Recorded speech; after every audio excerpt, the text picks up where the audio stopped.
Baik, bismillahirrahmanirrahim. Assalamualaikum warahmatullahi wabarakatuh. Perkenalkan, saya Salma Dian Irawan, mahasiswa farmasi UIN Syarif Hidayatullah, Jakarta.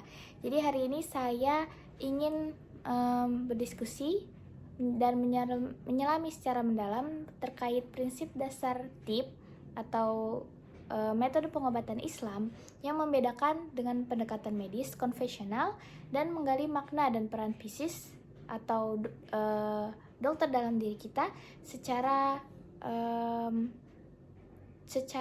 temperamen masing-masing dalam diri kita, bagaimana menentukan mizaj, temperamen, hingga contoh penerapannya untuk tipe-tipe kepribadian kita. Jadi pada hakikatnya TIP itu adalah suatu sistem kesehatan holistik yang memandang manusia sebagai kesatuan utuh antara tubuh, pikiran, emosi, dan lingkungan.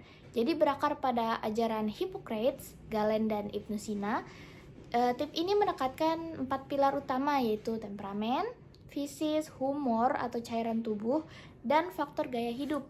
Jadi tidak seperti model Cartesian atau lebih ke modern yang memisahkan pikiran dan tubuh. Jadi TIP ini lebih melihat setiap individu sebagai makhluk yang kompleks dan dinamis, di mana berbagai sistem di dalam tubuh kita seperti otak, organ, dan aspek psikologis itu, terutama spiritual juga, itu saling mempengaruhi dan menjaga keseimbangan internal dalam tubuh.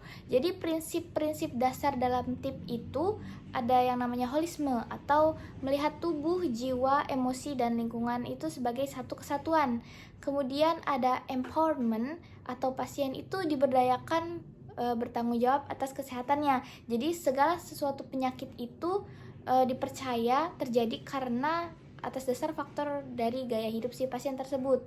Kemudian ada pendekatan empiris, yaitu selalu mengutamakan bukti pengalaman klinis dan observasi langsung. Jadi TIP itu kan tadi seperti yang saya sudah sebutkan, ada 4 pilar, yaitu temperamen yang berisi sifat-sifat unik individu masing-masing. Yang kedua itu fisis atau seperti dokter dalam diri kita sendiri. Kemudian ada humor, cairan tubuh dan kualitasnya. Dan yang keempat ini lifestyle factor atau faktor gaya hidup, seperti bagaimana kita makan, bernafas, bergerak, aturan tidurnya, emosi, sampai ke proses eliminasi kita, eliminasi tubuh. Seperti itu. Lalu bagaimana TIP ini berbeda dari medis yang konvensional? Jadi seperti yang sudah dijelaskan juga, TIP itu memperlakukan tubuh sebagai kesatuan yang terintegrasi. Perhatian utamanya itu pada pencegahan dan pemeliharaan kesehatan jadi jangka panjang melalui perubahan gaya hidup, dukungan humoral. Sebaliknya, kalau untuk barat, pendekatan di daerah barat itu cenderung fokus pada satu gejala dengan satu penyakit, satu penyebab, satu obat. Jadi dia tidak menyatu gitu. Di sisi lain, TIP itu menempatkan pasien sebagai yang memahami temperamennya sendiri, mengenali bagaimana humornya bisa berubah, pokoknya yang sangat mengenal dirinya sendiri, dan merancang terapi yang secara selektif memperkuat si fisis tersebut, bukan justru menindasnya. Terbalik dengan konvensional yang tidak terlalu menyatukan hal tersebut. Jadi hanya mengobati penyakitnya saja, yang dimana obatnya itu untuk mengurangi gejala, jadi bukan secara jangka panjang seperti itu. Nah, dari tadi apa sih ngomongin fisis, ya kan? Fisis itu tuh dalam TIP, prinsip yang pertama ini, fisis itu potensi bawaan untuk menyembuhkan dan memelihara homeostatis atau keseimbangan. Jadi fisis itu sudah ada, dipercaya sejak kita diciptakan sampai nanti kita akan mati, meninggal, seperti itu. Jadi fisis itu mengatur jutaan reaksi biokimia, pertumbuhan, pemeliharaan jaringan, fungsi imunitas, serta keseimbangan pH, hormon, dan suhu tubuh. Jadi pada level psikologisnya nih, fisis itu menjaga stabilitas emosi dan kekuatan mental dalam diri masing-masing. Jadi ketika kita itu tenggelam dalam stres atau pola hidupnya tidak seimbang, jadi fisisnya ini bereaksi sebagai metode pertahanan hidup gitu ya. Misalkan jadi efeknya itu demam, mual muntah, diare, dan itu tuh sebagai upaya reaksi tubuh untuk mengembalikan harmoninya, keseimbangannya gitu. Jadi tip ini mengajarkan respon ini tuh bukannya ditekan tapi diatur. Makanya tadi itu bilang tip itu tuh jangka panjang, karena pola hidupnya itu yang diatur jangka panjang agar kualitas hidupnya itu sangat baik gitu diharapkan ya. Jadi peran fisis itu sangat krusial. Tip itu farmakoterapinya lebih ke herbal, jadi perubahan gaya hidup, dan hal-hal tersebut tuh dirancang untuk memperkuat fisis kita, bukan menentangnya. Jadi biar seimbang. Intinya adalah keseimbangan. Jadi contoh konkretnya nih, melatih fisis kita agar tangguh daripada langsung menekan diare dengan obat anti diare. Misalkan kita diare, minum obat anti diare, kan gejala diarenya hilang. Tapi bagaimana dengan kondisi dalam tubuh kita, itu tuh belum sepenuhnya sembuh. Jadi dibandingkan langsung minum obat anti diare, tip itu mengkombinasikannya dengan ramuan hangat yang merangsang motilitas usus normal dan asupan cairan elektrolit, sehingga proses eliminasinya nanti berlangsung tertib. Jadi tubuh tuh nggak yang kaget dadakan seperti itu. Nah, selanjutnya kan setelah fisis itu temperamen atau mizaj. Ini tuh langkah pertama untuk personalisasi dalam terapi tip. Jadi ada 4 tipe dasar. Yang pertama itu sanguinis atau panas lembab, phlegmatis dingin lembab, bilius panas kering, dan melankolik itu dingin kering. Jadi setiap individu tuh punya satu temperamen dominan dan satu yang subdominan. Nah, gimana cara menentukan temperamen masing-masing orang ini?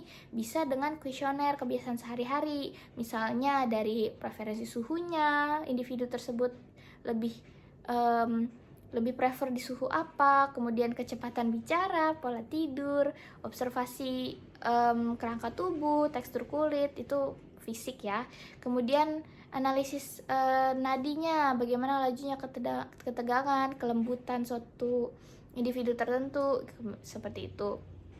Nah, gimana sih contohnya nih ya? Contoh menerapkan tip ini sesuai dengan temperamen masing-masing. Contohnya nih, kalau saya pribadi itu setelah melakukan pengisian kuesioner, saya itu termasuk dominan phlegmatis dan subdominannya sanguinis.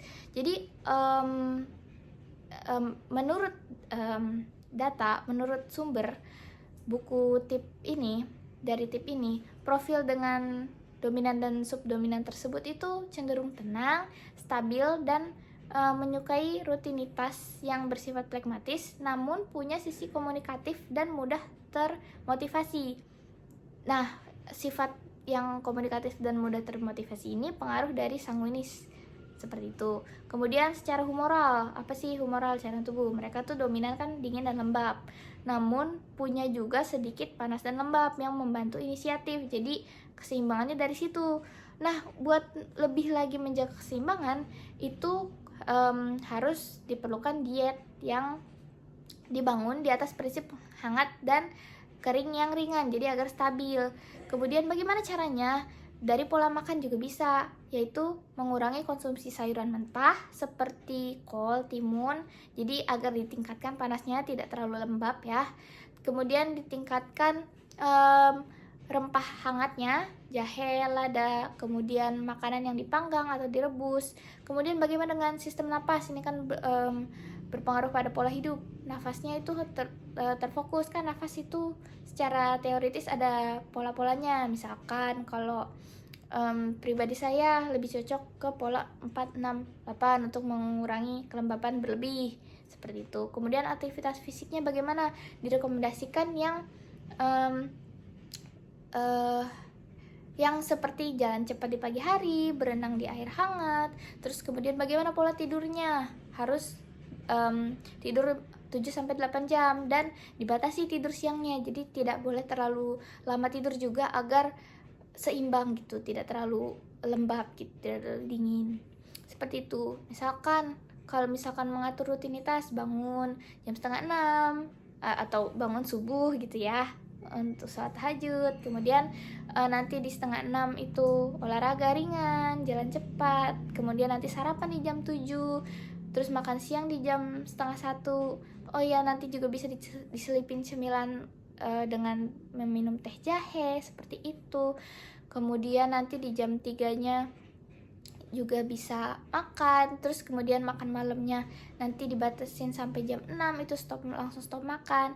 Terus nanti di rutinitas malamnya bisa sambil baca buku sebelum tidur, kemudian tidur meminum teh chamomile untuk ketenangan. Terus kemudian nanti tidurnya diatur sampai 7-8 jam seperti itu. Jadi secara keseluruhan ini memahami prinsip dasar tip itu penting karena ada perbedaan dengan medis konvensional seperti yang tadi sudah di-mention juga. Dan cara menilai dan menyeimbangkan temperamen itu bisa membuka jalan bagi pendekatan kesehatan yang benar-benar personal dan preventif. Karena kan selama ini obat itu kan sifatnya general ya, sedangkan individu itu kan beda-beda. Jadi tip ini itu tidak sekadar menyembuhkan, tapi juga memberdayakan individu untuk menjadi peran kayak menjadi rekan yang aktif gitu dalam menunjang kesehatan yang secara berkelanjutan gitu. Nah, jadi semoga dengan video ini penjelasan ilmu-ilmu yang saya sudah baca di buku tip itu bisa menjadi informasi, mungkin ada yang baru dengar, terus juga terinspirasi, atau mungkin bisa dicek di buku-buku pengobatan Islam, metode Ibnu Sina, dan sebagainya. Dan mungkin ada sebagian dari kalian yang menganggap ini kuno, tapi ternyata ini tuh yang memang sangat-sangat cocok untuk mengenal diri pribadi itu bagaimana, biar kita juga saling mengenal temperamen pribadi, humor pribadi, sifat pribadi. Jadi bisa ditentukan bagaimana pola hidup yang cocok agar kita bisa menjaga kesehatan dan keberlangsungan hidup, kualitas hidup yang lebih baik secara jangka panjang gitu. Demikian dari saya, semoga bermanfaat. Wassalamualaikum warahmatullahi wabarakatuh.